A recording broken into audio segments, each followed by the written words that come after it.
Welcome to 184 Days Teaching Truths. My name is Christy.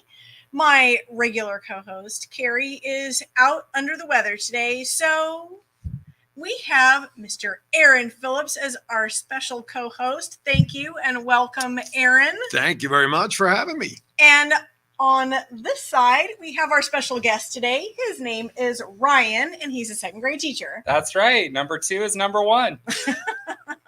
Except for when you're a first grade teacher, number 1 is number 1. Oh. There it is. Yes. So today's topic is going to be society's rules for teachers then and now. So we're going to see, how have things changed? And how have they stayed the same? Absolutely. So we always start our show with a couple of funnies.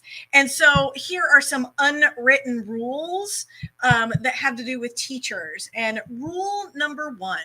And by the way, I live by this rule because I don't like fish.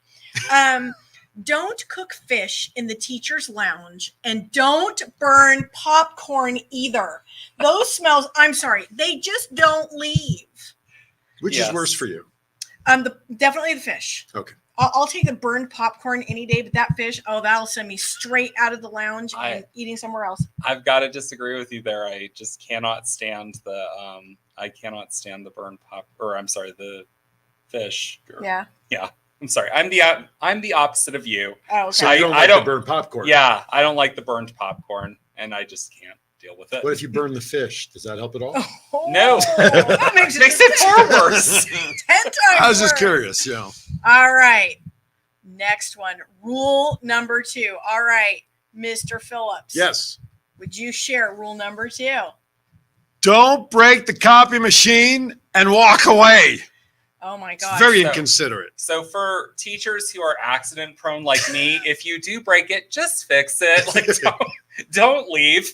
We want this all to be a smooth process. Most of the time, those are on video camera. Like if they can like rewind the video and they're like, oh my gosh, Ryan broke the copy machine, and then like again, and then you get like nasty notes.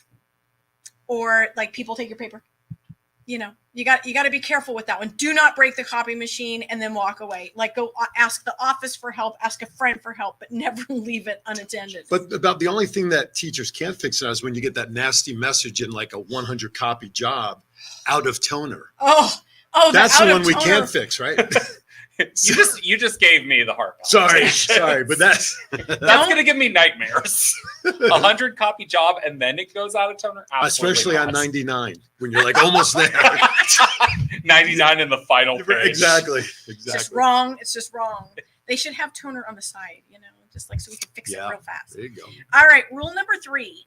Don't ask a question at the end of a meeting, especially if you can just email it. Yeah, that's not just for teachers. Okay, good. Well, I'm glad. Any meeting ever. Don't ask a question that only applies to you, please. Oh, that's even worse. That's right. We're trying to get out of there. That's right. Right. That's and really, does everyone need to hear your random question? No. And do all of us even care? Probably not. Probably not. Not. We're supposed to pretend like we care. Yeah, but do you see what people do when that person asks the question? Besides the you'll probably get one of these, or someone in the back row. Oh, that's only in May. Oh, that's yeah. That might be true. That might be true. So if a train leaves the station at another. No. All right. Rule number 4: never pass up an opportunity to use the bathroom. We have had this discussion before, people. Like, if you have a chance, even if you only have a minute and a half, you do as fast as you can. You get that job done. See, you guys have an advantage. You're in the main building. Like me, I'm in those blessed portables. But you have the theater, bro. You have the theater bathroom near you. That is, you know what? That's very true. That's very true. And those are actually nicer, and there's more of them. That's true. Those are nicer, cleaner. True. And thank goodness he leaves the door unlocked during the day for a quick entrance. So. That's right. All right. And so here's the final one. And Mr. Phillips, please. Oh, yes. The teacher's parking lot does have assigned parking spaces, even if the names aren't on the spaces. It's so true. That is true. And I had a perfect example of that today. Yes. I had an early doctor's appointment before I arrived at school, and there's no way at 8 o'clock that I think the spot that I normally park in was empty. I was prepared to park, and all of a sudden I'm getting close, like, oh, here's what I said to myself: my spot is open. So like, I'm perfect. So at the beginning of the year, when I was, just starting school, and I was new at the school again, and so I just took any spot there. Nobody was there at the time I was there, so I just picked a spot. And this teacher came up to me and she told me, she goes, Miss Grange, you are in my spot. And I go, well, I wouldn't know that because your name's not on it. She goes, I've been working here for 25 years. Everybody knows that's my spot. So get out of my spot. Oh my God. Oh, Well, isn't that like sitting in the lunchroom? Yeah, there are certain chairs. Right. You just end up in the same chair, and God forbid you like play musical chairs, kind of the same Yeah, thing. we just right? can't handle that. We've got to be in the same we're spot. creatures of habit Right? sometimes. Teachers like rules, and they also like certain things to just always be the same. That's true. So always be the same. So we're going to do a little history lesson. We're going to travel back in time. Pull up the DeLorean. And if you would pull up 88 miles per slide hour. 2 for us, please. All right. So back in the day, right? Back in ye olden times. Yes. And Thanks, John.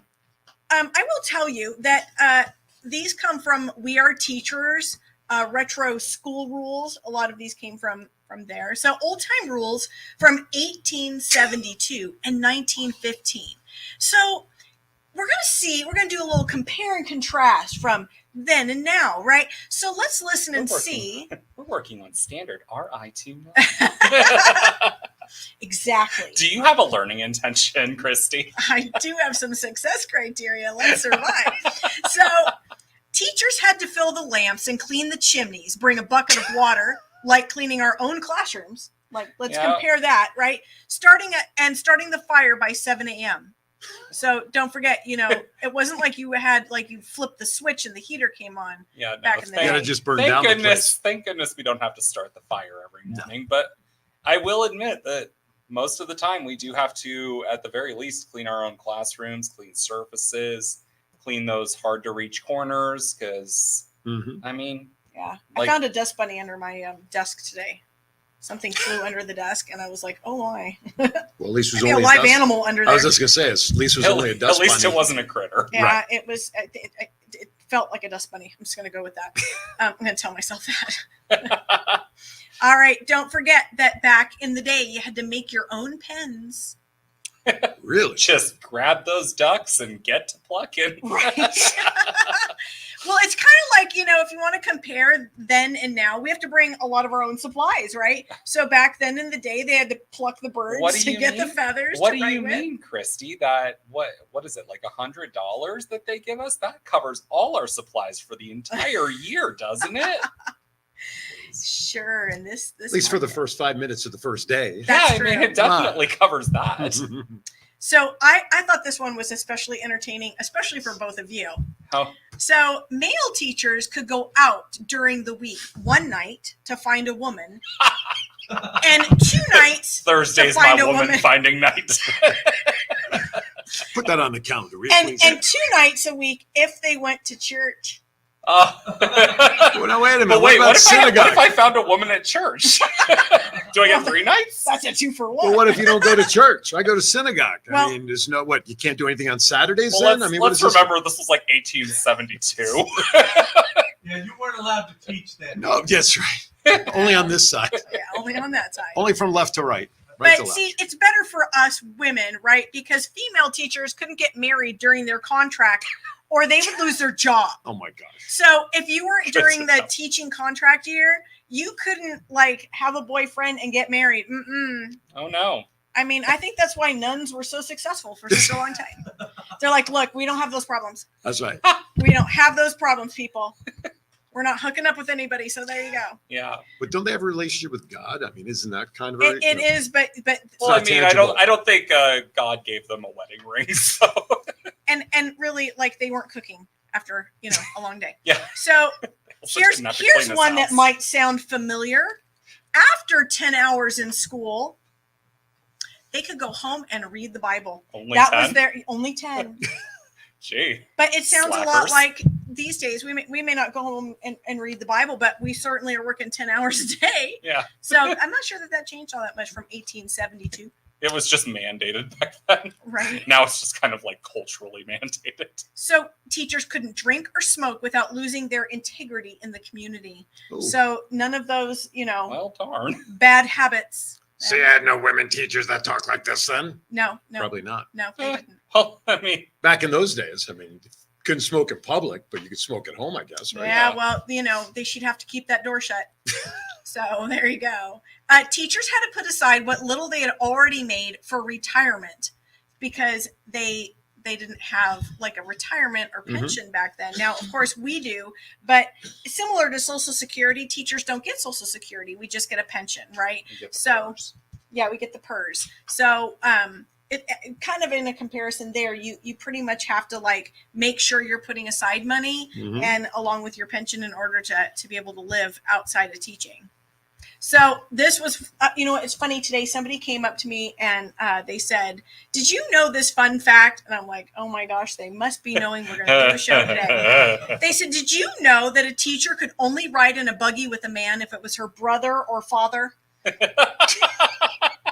Yeah. Wait, what about the male teachers? Can I ride in a buggy? Can I ride in a buggy with a man that wasn't my brother or father? You're driving it. Oh, okay. Yeah, you're the chauffeur. So there you go. And I could ride in it with two men. Yay. Go me. This one sounds familiar. You might agree. You can get a raise every 5 years of 25 cents per week. Oh, God, that sounds really If familiar. you were without fault, by providing that the board approves. Wow. The more things change, huh? The Yeah. more they stay the same. Yeah, you know what? You fight for that raise even back in 1872, people. Some things never change. Hey, you could not be out past 8 o'clock. By the way, that is not a problem for me. I'm passed out in bed. Passed out at 8 o'clock. So, what teacher was worried about that one? After 10 hours in the school and like 3 hours of Bible meditation, I wouldn't be out past 8 hours. So, yeah, it definitely was. That's not a problem for me. I could totally follow that rule. You could not loiter in ice cream stores. That was ice cream eating. Yeah, don't be loitering there. It's one of those things that I know it was for a reason that they specifically put ice cream parlors. Like I imagine that was a popular dating spot. Well, because you couldn't drink. You couldn't go to the bar. Yeah. So But who was churning and making the ice cream, though? Probably another teacher that was They need another her job. second job. Right? She's like, got to churn that ice cream before 8. I got 14 hours. That's right. You do. You have 14 hours in, and they weren't paying you extra either. So, all right. And no wearing bright colors. You'd better have on 2 petticoats. And the dress, man, I only wear 1 petticoat. I know, right? The dresses better not be any shorter than 2 inches above the ankle. Oh. Wow. Scandalous. I'm telling you. I mean, what would you do? Like if it was a really hot day, like you're in 2 petticoats. Die. You're just like, you're gonna like have heat exhaustion from being a teacher. Well, I mean, you've also got that fire in the classroom. Well, yeah, because you had to start the fire at 7 o'clock. But it doesn't say you can stop building the fire at like springtime. Right? How many people made the fire all year round when you didn't need it? So. No. Didn't you have to clean doubt. the ash out at some point? And the chimney, wasn't that one of the cleaning Oh, things? yeah, you have to clean That was one of the chimney. cleaning things. Yeah, wasn't she had to clean the chimney. Oh. Just, I mean, you have to think about like all of those things that teachers were asked to do back in the day. And then you think about, okay, well, they may not be exactly the same. Technology has gotten a little more advanced, but I do have to tell you, it is definitely, some things never change, right? They just shift. And in relation to the like wearing 2 petticoats, like we're still pretty much asked to dress like modestly. So, for sure. No doubt. Yeah, I mean, I'm only wearing 1 petticoat, but still. That's it. I cut it at 1. Sorry. Well, Ryan, it's more than what Mr. Phillips is wearing. So he's not wearing his petticoat today, so he might get dismissed. Okay. Hey, John, can you put up slide number 3, please? For you, of course. Thank you. So this is my Speaking son, of. right? Speaking of long ago and what teachers might have looked like back in 1872. You know, I happen to have What the hell is that on his head? So it was colonial days at my son's school when he was in the 5th grade. Like an absolutely awesome tricorn hat. Like, Right? come on. I thought it was a Wisconsin Green Bay Packer early cheesehead. Yeah, no. So It had rotted. yeah, there you go. Blue cheese hat. Blue cheese, yes. So that's my son, and he had made his costume, and then I bought mine in Tombstone, Arizona. I was on a trip, and we happened to be there, and I'm like, oh, that's a period costume. I got to have that. So I bought my period costume there, and my bonnet may not exactly match. I was gonna say you are rocking that bonnet. Thank you. What's the point all about? Well, because that's just to keep the sun out. Oh, I see. So, Good but answer. that's my back in the day teacher on. photo. So, That's And cool. Can I just like comment that like it's so weird that we all have like something like that. It's like just in case there's a spirit day where I have to look like a pilgrim or something. And that's true. Our closet has a whole section called costumes. Yes. I have to say, I've actually seen you live in that costume at our school, previous school, a year ago or so. But I do have to admit, there was only one petticoat, Yeah, that's right. not two. Only one petticoat. Scandalous. I know. Scandalous. Let me just tell you, that was really hot. Could you imagine wearing I cannot imagine wearing two. in a First of Las all, Vegas it would May? be out to here, right? I mean, that would be huge. How do you even walk around? I struggled in the one. So Teachers aren't meant to walk. evidently not in those, right? Right. So we're getting ready to take our first break. So this is 184 Days Teaching Truths. My name is Christy. My fabulous co-host today is Aaron Phillips, and my guest is Ryan, and we'll be back in just a minute. Are you looking for someone to provide training to your staff? Do you need a motivational speaker about how to handle change? Do you have an upcoming event that needs an MC to handle those responsibilities? Well, look no further than longtime Las Vegas radio personality Aaron Phillips. I am local to Las Vegas, and I can blend my talents with any audience. For more information, please visit www.aaronphillipsvoice.com and book me for your next event or training needs. Hi, my name is Edgar Alejandro. I'm the co-founder of Rising Again Productions. So we've been here in Vegas producing films for the past couple of years, and we've seen our fair share of studios. We've worked in our fair share of studios, and to be honest, WWDBTV has been our favorite by far. John is so welcoming. The space is wonderful. It's perfect for what we need. We've had rehearsals here. We've had callbacks here. We've had table reads here. So if you're a Vegas creative, or really just a creative coming into Vegas, definitely check out this space. Chat with John. I think you'll find that this studio has everything that you'll need as well.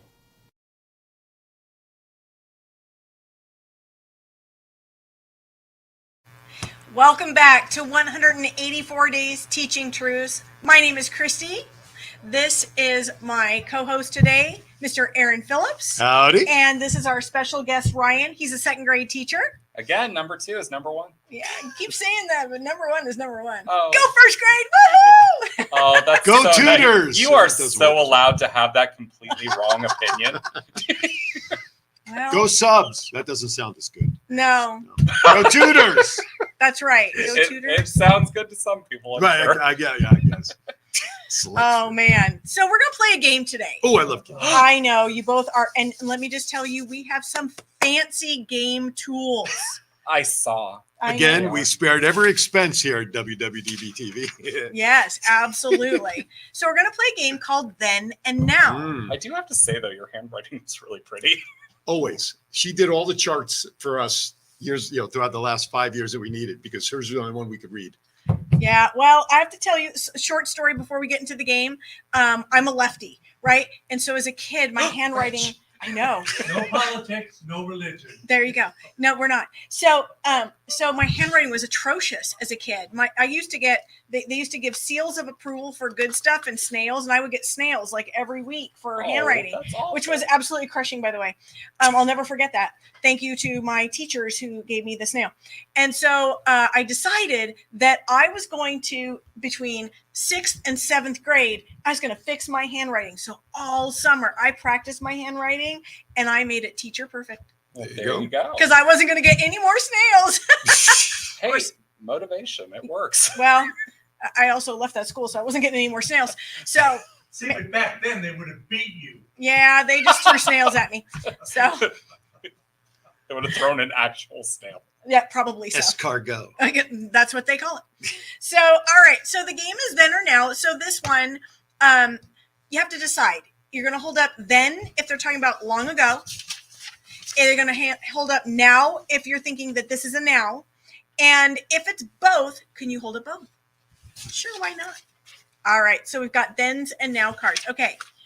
So a professional code of ethics outlines teachers' primary responsibilities to their students and defines their role in a student's life. Is that then or now? I'm going to feel like that's a now thing. I agree. All right. So we have two nows. What makes you think that's a now, Ryan? I feel like it kind of defines our job. Okay. How about you, Aaron? I just think back in those days in the 1870s, whatever it was, I don't think they really thought about that when you only have 3 or 4 kids in a schoolhouse. You could beat the kids. That's right. So I'm thinking it is more of a now thing. Okay. So putting students first is a now thing, right? Yeah. Modeling strong character traits like honesty, lawfulness, patience, and unity. Is that then or now? I'm going to say then. I agree. I'm All going right. then. Like, give me some evidence to support your thinking, Ryan. Oh, no. I have to justify my thinking? Yes, you do. No, I'm not in second grade anymore. Hello. Memories. I cheated off of him. I'm just going to say, because it sounds very worded, like it would be then thing, like I'm modeling lawfulness. What is lawfulness? I just think it's something that they were. I agree. I just think it's something that they were trying to instill into kids at that time, how to be kind, how to be nice, treat others. So I just think that's been a then through now. I mean, I think we're still doing it, but I honestly think it's just worded like it would be a back then type thing. So, it's funny. Maybe it's a then and a now because you kind of have to define lawfulness, right? So, what about like if you got speeding tickets? Is that being lawful or unlawful? I mean, technically. Depends if you get caught. Oh, I was like, you're getting the ticket. You got caught. Oh, I'm getting the ticket. Well, then I guess technically I'm unlawful. But do I deserve to? But do I deserve to lose my job over it? Probably not. Okay. So, there was a staff party once that I attended years ago, and now teachers are allowed to have beverages. But I mean, was she wearing 2 petticoats? She was not. Definitely not. So it was a staff party. It was like a staff Christmas party, and we were at a bar restaurant, right? And one of the teachers had a little too much to drink, and she might have fallen down in the bathroom, and she might have been silly, right? She wasn't really she didn't do anything unlawful. She didn't drive home. She had a ride. Yeah. And then the next day she came back or I shouldn't say the next day, but when we returned back to school, she was asked to find a job elsewhere. Wow. So I think that strong character traits thing is still there. It's less a thing that they've written into law. It's more a thing that is just culturally should be common sense. Who you're representing, you should be aware of when you're out in public. Right. So that's the unwritten rule of being a teacher that, hey, no matter where you are, you're still on. You're always on stage, right? Mm-hmm. You're always a teacher first. Yeah. And you don't get that luxury of making an oops mistake like that, right? For sure. Yeah, but I mean, who hasn't been drunk? Like, I'm sorry, it's probably people who don't drink. I'm going to go with that. Yeah, maybe them, but I mean, okay. Let's be real. All right, here's another one. Showing commitment on the job.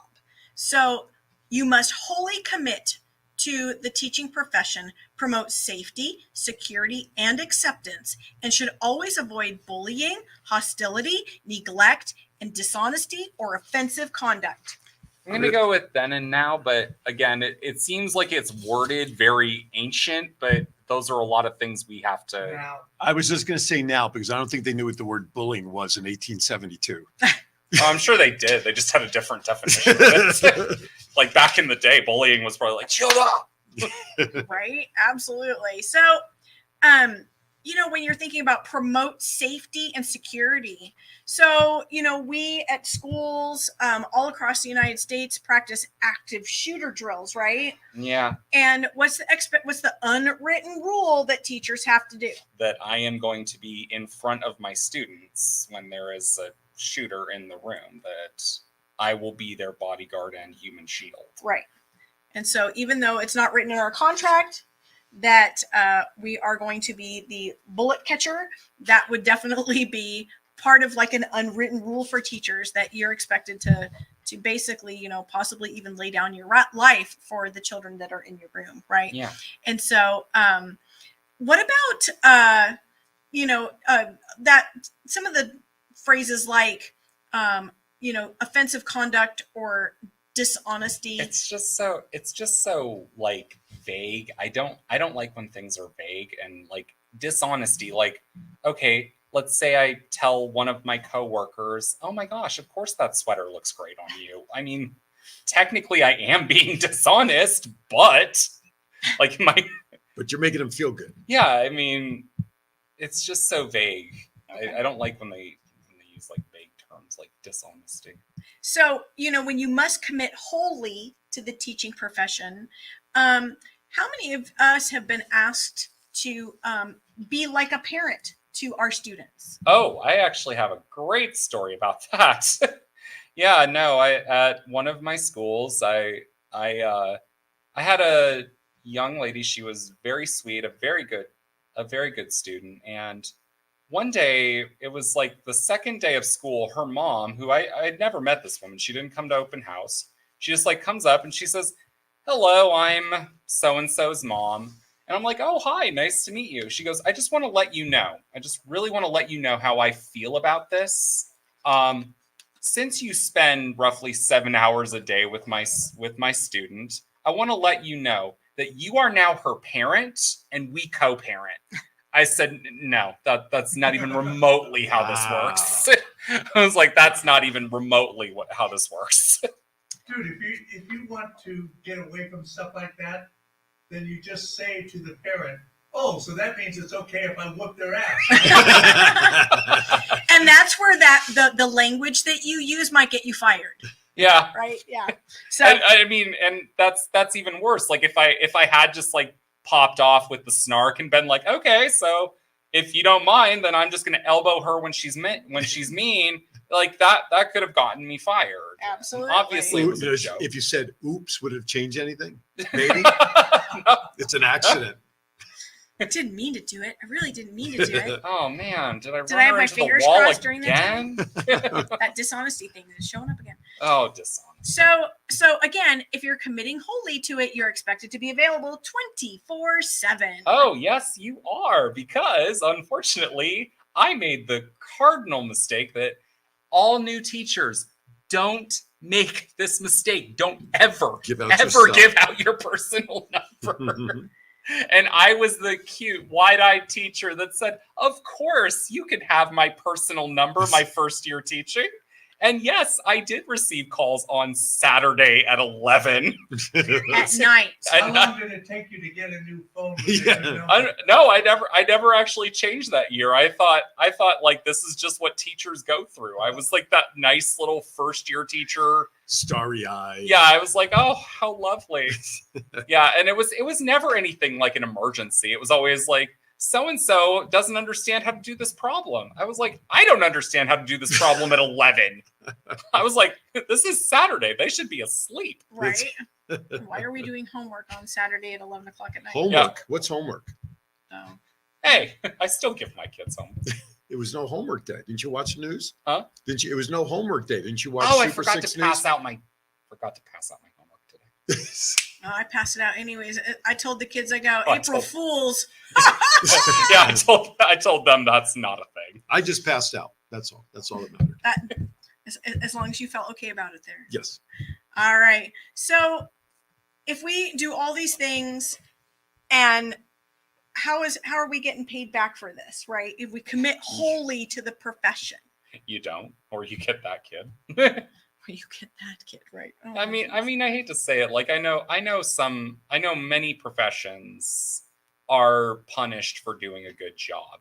I know many professions are, but teachers, we are definitely punished for doing a good job. Well, if you know how to handle a certain kind of student, guess what you get more of? Yeah.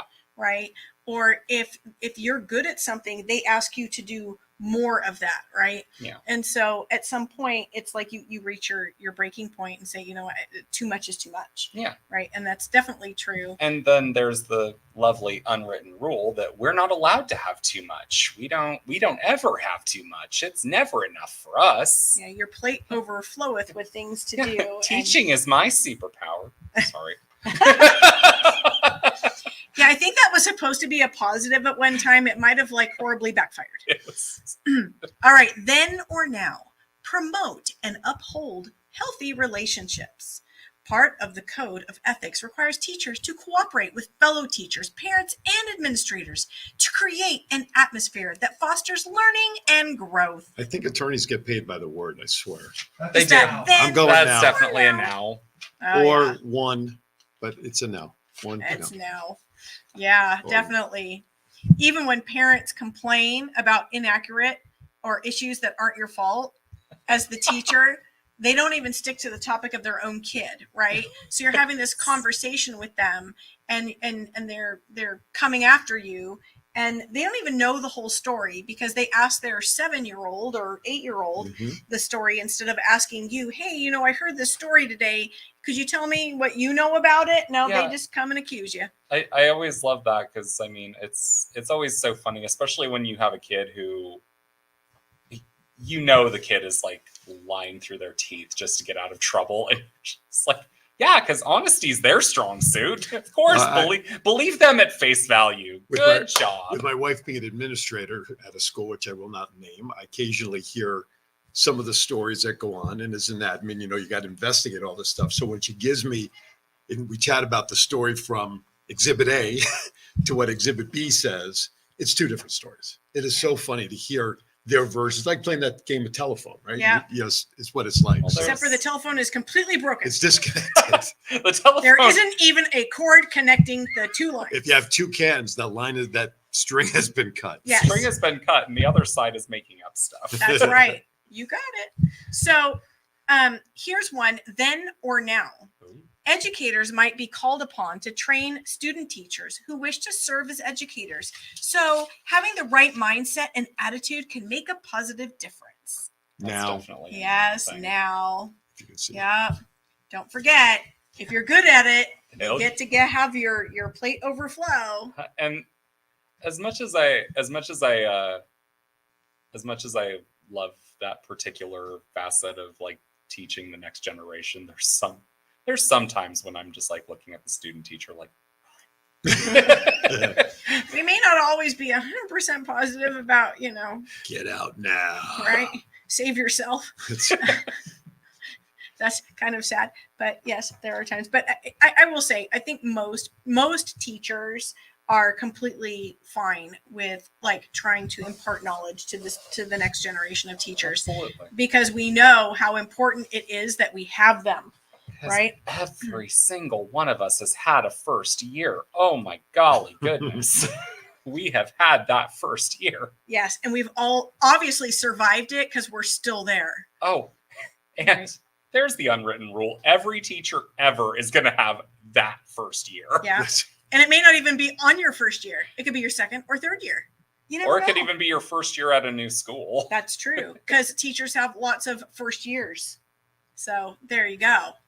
So here's another talking Is that point. like Groundhog Day? Do you have many first days? Is that like Groundhog Day? You just played that day Never over. really thought of it that way, Aaron. Uh, I think you're right. Leave it to me. Oh my my gosh. gosh, the depth of your thinking. Telling you. actually, though, Gets me I've I've always had like a different level of crazy. Like it's always been, there's been some crazy, but it's never been the same crazy twice. Well, that's what keeps teaching fresh, right? Just different types of crazy. All the different types. All right. So here is a parent-teacher conference tip. Another unwritten rule for teachers. Oh, yeah. Never sit where you can be blocked from exiting your room. That is unfortunately very true. Yeah, so I actually, a few years ago, we were doing a new teacher meeting at our school. We had like 8 new teachers. And so, and it was parent-teacher conferences was coming up. And so I had said to this group of teachers, I said, just make sure that you have neighbors that are around because we have to do some parent-teacher conferences at night.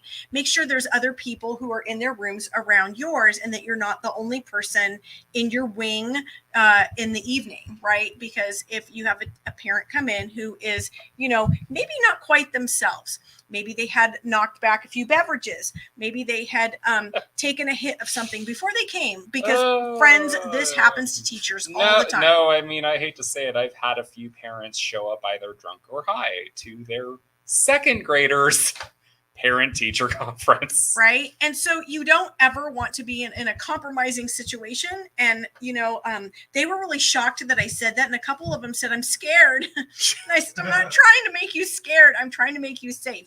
Be aware of where you're at and your best way to get out of a situation if it's not going well. Because a lot of times teachers, mostly being women, they don't know the parents before parent-teacher conferences.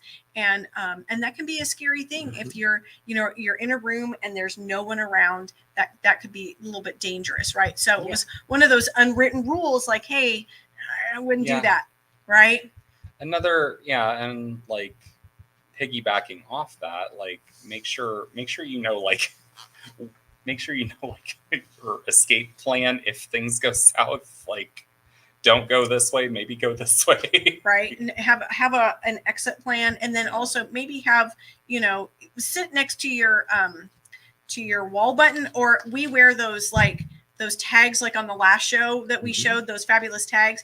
Make sure that you can have your finger pressing on that, wearing your tag close by. Yes. Because if things go awry, you need to have, push that tag really fast. What if they go a bagel? Sorry. A rye. Oh no, bagel. What if they go a sourdough? See, I think Ryan's we're catching it. I think we're all hungry. We're all wanting dinner. We're having that 1 year right now. There it is. And remember, teachers, here's another unwritten rule. Take abuse with a smile. All day, every day. If somebody's yelling obscenities at you, just stand there and take it. Don't say anything. Don't turn your back and walk away. Just take it. No, because then that would escalate the situation. Right? I just can't. That was one thing I did not like. Isn't that when you plan your revenge? They always say, like, don't escalate the situation. I'm like, the situation's already pretty friggin' escalated. Right? It's verbal abuse, people, and they want you to stand there and they want you just to not say anything and let the parent just word vomit all over you. And what's even worse, I'm sorry to interrupt, but I had a friend who, and again, very tiny, very sweet woman. But some people would just come up to her. One person in particular came up to her and just started clapping in her face to punctuate syllables. And I was actually the one, I was like, nope, that needs to stop. Yeah. So that unwritten rule is if you ever see a colleague in a Help situation, your colleagues. grab some teacher friends and come over and help.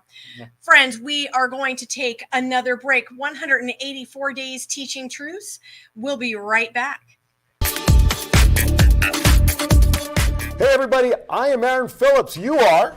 I'm Governor Val Brown Klingelhofer. And we host what kind of show? We host the most fabulous show on this network you've ever seen. It's all about Kiwanis and what's going on in our different cities. And Kiwanis Connects is the title, and you can watch us every Friday morning, 9 to 10 a.m. Pacific time, right on Facebook or WWDBTV. Say goodbye. Bye, everybody. Aloha.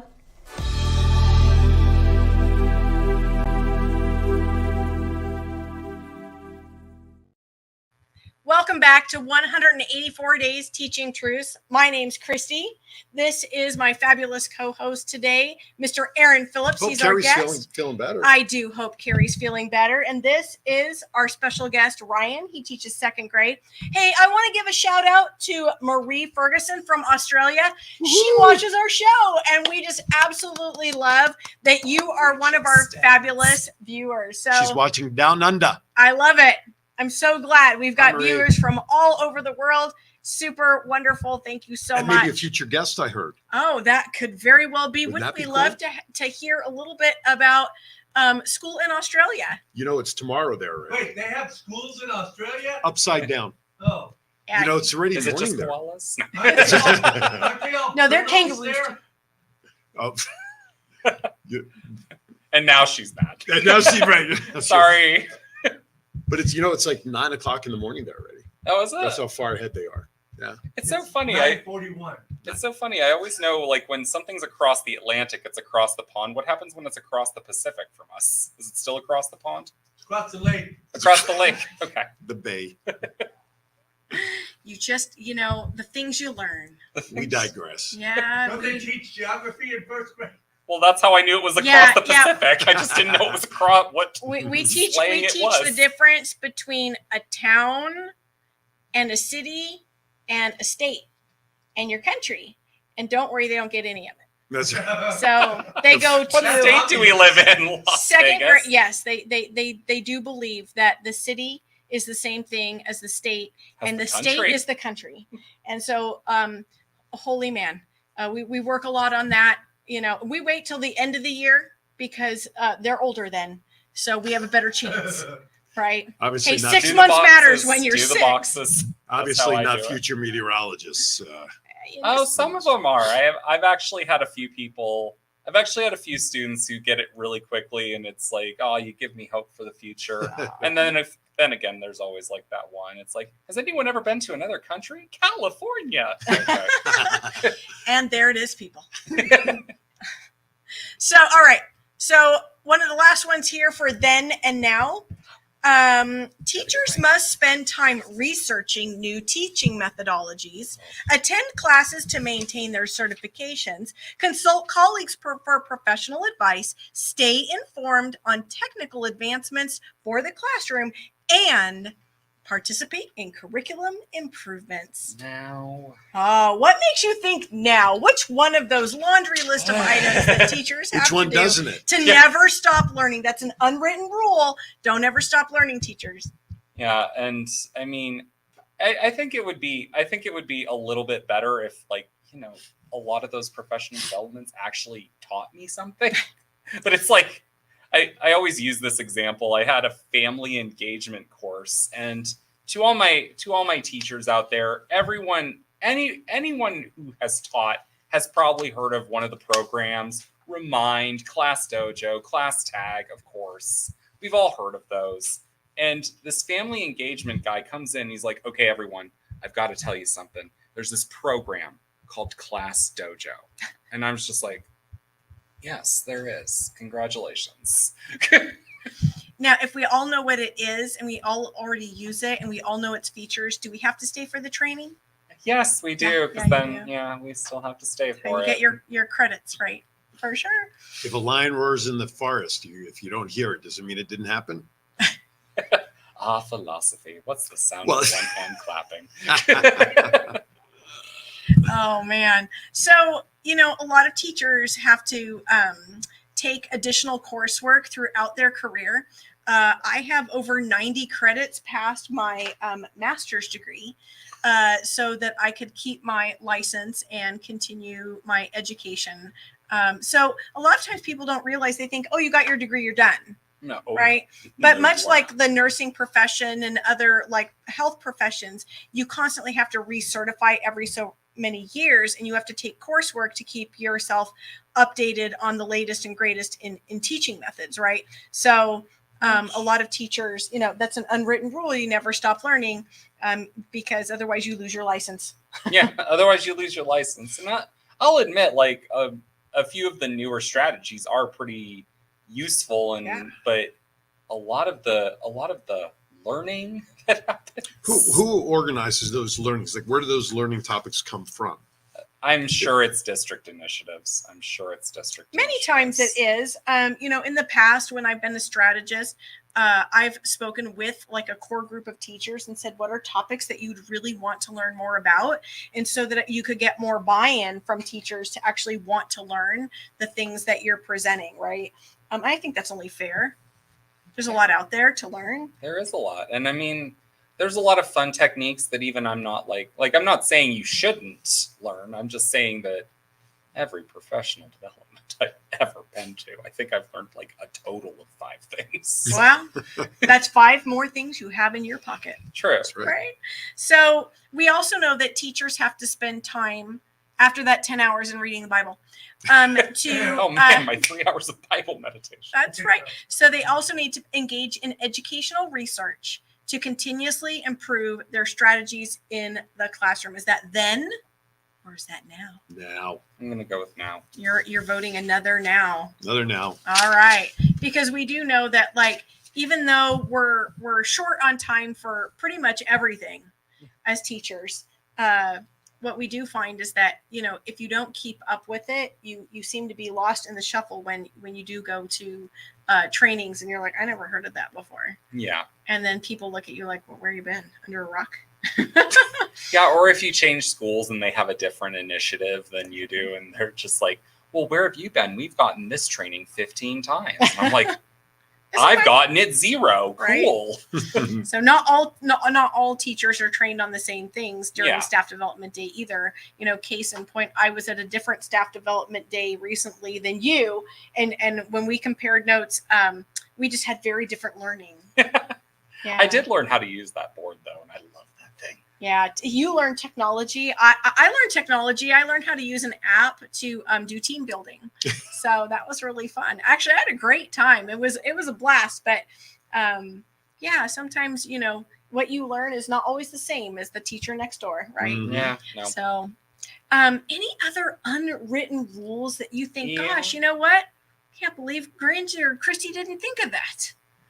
The one thing that like, in addition to like you're always on, you always also have to be like this pillar of virtue. You always have to be like such a good person. And I mean, I'm generally a good person, but like there's sometimes when I don't want to be on all the time. Yeah. And yeah, you kind of have to. And like I feel bad for like certain teachers who have a fans account. But yeah, that was recently in the news, wasn't it? yeah, and I mean,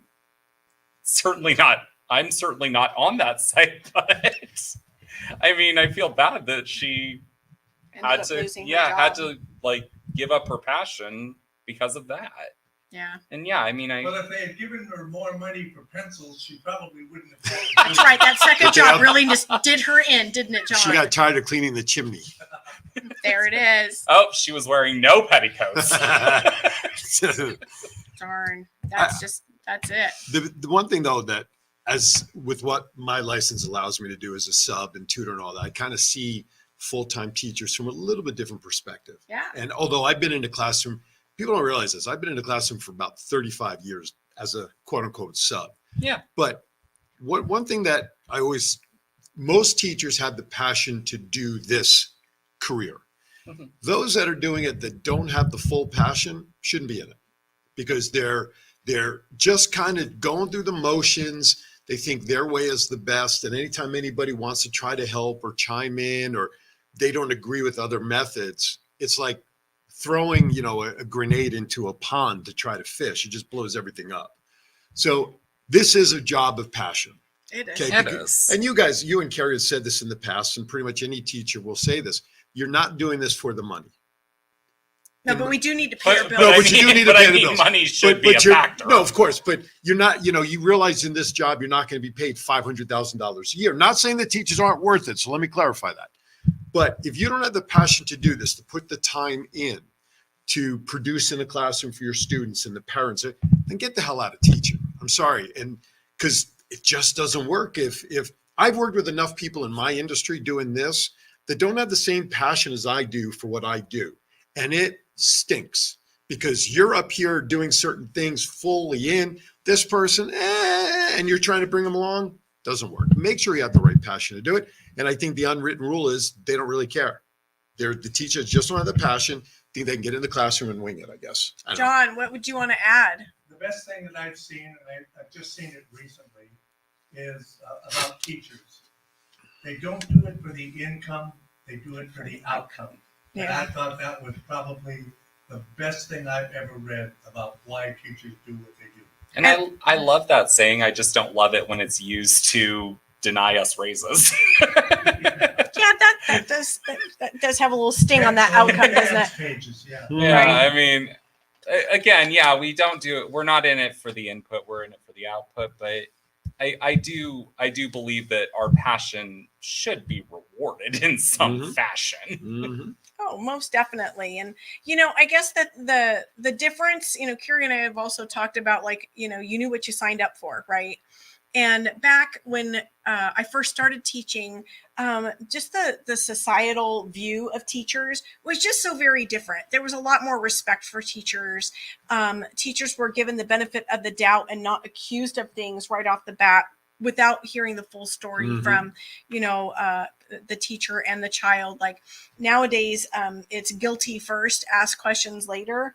Big And that's kind of an unwritten rule that's happening now to teachers, is that you're already accused, tried, and convicted, and you didn't even get to defend yourself. And and what's worse, it leads to like this kind of fear, like I can actually make every teacher's heart drop a little. Like, just picture yourself in a supermarket, and then you hear, "Mr. McQuillan," because you're like, "Oh man, am I dressed well enough? Am I?" That's why my wife doesn't like going to certain stores in the area of where her school is, for fear of not wanting to have to put on that show. I mean, if we're running out in sweatpants to go somewhere, she doesn't want to be caught that way. So that's why we stay away from stores by her school, just for that reason, go in a different direction. They shop in Henderson. I had to get my passport stamp first to go that way. Oh gosh. Well, because we work at a magnet school, kids are from all over our town, Right. and so there's no telling who you're going to run into. I mean, it's probably at least once a month that I run into either a fellow colleague or someone that I've worked with before, or yes, other students, right, who don't mind yelling out our names in the grocery store. So there was one time, fun story. I had been teaching in another state, and then I had moved, but I had a great class. They were super, super fun kids. And I'd gone back to that town that I was teaching in before for Christmas, and I was in Best Buy. And you could see, like, there was a beeline down the hallway, or the aisleway, right? And there was this kid at the other end. And then all of a sudden, I see this kid just barreling as fast as they could. And they're screaming out my name. And I thought the kid was just going to just flatten me. And thankfully put on the brakes right before he got to me. And he gave me this giant bear hug. And, I haven't seen the child in a year. So it was really super sweet and kind. But, you're right. Like, you got to make sure you're wearing, like, okay clothes, and you're not in your sweatpants. And Yeah. I had that Toy Con I was hosting a couple of weeks ago down at the World Market Center. And on day 2, I'm running around doing my thing, and I'm looking up, and I see a parent with 2 students. One of them was from a current 3rd grade class that I specifically push in to work with. And he saw me, kind of hesitated because, I'm wearing my Aaron Phelps jackets and all that. But he recognized when he comes running up to me and calls me by the name that he's familiar with for me, and I'm standing with other people, I had to explain to them why but just in the middle of a toy convention, that's the last place I would figure to see. But sure enough, it does happen. Wait, a toy Why? convention a for toy children. convention is the last place you Yeah. expect to see a child. Yeah, because it was shut up, John. Pull his plug, will you please? Well, yeah, I've run into students at Disneyland. I've run into students at Ren Fair. I've run into students like everywhere, and But it's doesn't that make you feel good when a past student come up to you and I remembers do you that love way? that. I absolutely love it, and I think I've shared the story before when we were like it came back to the school I'm at now, and it was like the first like week or two of school, and one of the parents pull up and she rolls down the window and she goes, "Hi, I'm here to pick up my son and my daughter, and do you remember who I am?" And I'm like going, okay, that's just 7 years. awkward. And it's only been like 17 years, Yes. maybe longer, 20. I don't know. I'd have to do the math on that. Let's see. Oh, she was in my second grade class in 2001. Oh gosh. And so, and she said her name, and I'm like, thank goodness she did say her name, because I'm like, I can't recognize you from the time you were 7 to now. And so she's like, oh yeah, I'm so-and-so. And I'm like, I do remember you. And now that person's got 2 kids. Now that person has 2 kids. Yeah. And the irony just keeps going that her child was then placed in February into my classroom for a time while another teacher was out on maternity leave. So I'm like, I'm actually teaching one of my students' children. Second generation. And that's when like you're old. That's when and as much as I do love that, I'd like to add on to that they always expect you to like instantly recognize them, especially when they've gone through like drastic appearance changes. Right. It always makes me laugh. Like I had one girl, she came up to me to pick up her little brother, and she goes, "Do you know who I am?" I'm like, "No." And yeah, it turns out, yeah, she was in my class, like my first class, and yeah, she has your cell phone numbers. Oh God, no! Don't call me. So just in case, she still has the same number. Oh, that's funny. Yeah, no, she did. Yeah, she. Thankfully, though, speaking of that first cell phone number, thankfully after that year, like all the calls stopped. Okay. Like I was so pleased that I wasn't getting like a phone call like in the middle of the year, like, this teacher's awful. Why can't he get, you need to get my kid transferred. Okay. Yeah. Well, we all know that it's also 'tis the season to start teacher shopping for your student, right? So I had a teacher come up to me today, and the teacher said to me, she said, a lot of parents are real eager to have their kid in your classroom next year. And she she was starting to sell, like who should I put my kid in? Oh, you want this teacher. And then she said she had to kind of backtrack and say, oh, sorry, she's switching schools. She's not gonna be here. And the parents were like, what? They're already looking for like, who's going to be next. Right. That teacher. Right. Who's that teacher that they want? Well, and I take pride in the fact that they say that they would like me to be their child's teacher. Sure. I take great honor in that. I think that's really special. And I love that they're interested in that. So it's comfort, right? So to know that parents still appreciate what I bring to the table, even though I might've been teaching, for 27, 28 years. It does actually warm my heart too, because in my last school I was kind of the sibling catcher. Like if I had one, I had all of them, and there was one, all of them. It was even funnier because everyone always has that story, especially if you're a younger sibling, where it's like, yeah, and then they expected me to act like my brother or my sister. And I can tell you, I have had multiple siblings. And teachers, don't get it twisted. Those siblings act nothing alike. That is true. That is very Sibling true. whisperer now. My poor sister got that all the way through high school. My younger I feel bad for her. sister. Your dark style sister. Or maybe it's just revenge. I don't know. I don't know. Well, we sure appreciate you watching our show today. 184 Days Teaching Truth. My name is Christy. My fabulous co-host today, Aaron Phillips, and our special guest, Ryan, who is a second grade teacher. Number 2 is number 1. And you can keep saying it is still number 1 is number 1. So I would like to thank all of you, and join us again next time. School is out. Peace out. Glorious, glorious.